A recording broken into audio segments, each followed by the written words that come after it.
ومن أهل الكتاب من إن تأمنه بقنطار يؤديه إليك ومنهم من إن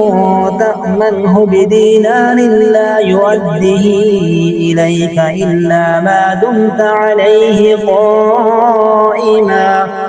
ذلك بأنهم قالوا ليس علينا في الأميين سبيل ويقولون على الله الكذب وهم يعلمون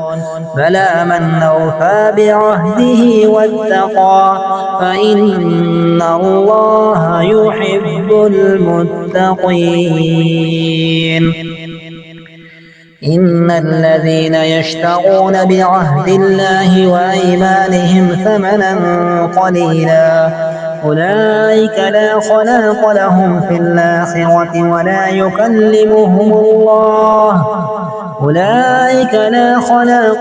في الآخرة ولا يكلمهم الله ولا ينظر إليهم يوم القيامة ولا يزكيهم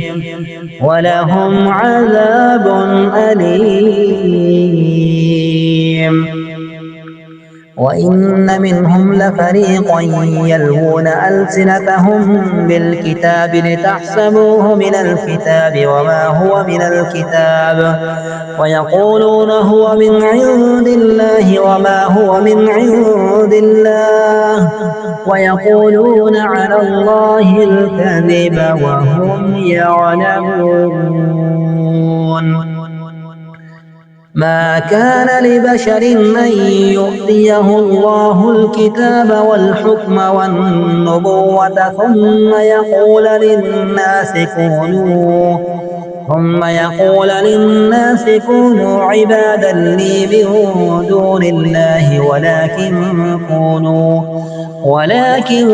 كونوا ربانيين بما كنتم تعلمون الكتاب وبما كنتم تدرسون ولا يأمركم أن تتخذوا الملائكة والنبيين أربابا أيأمركم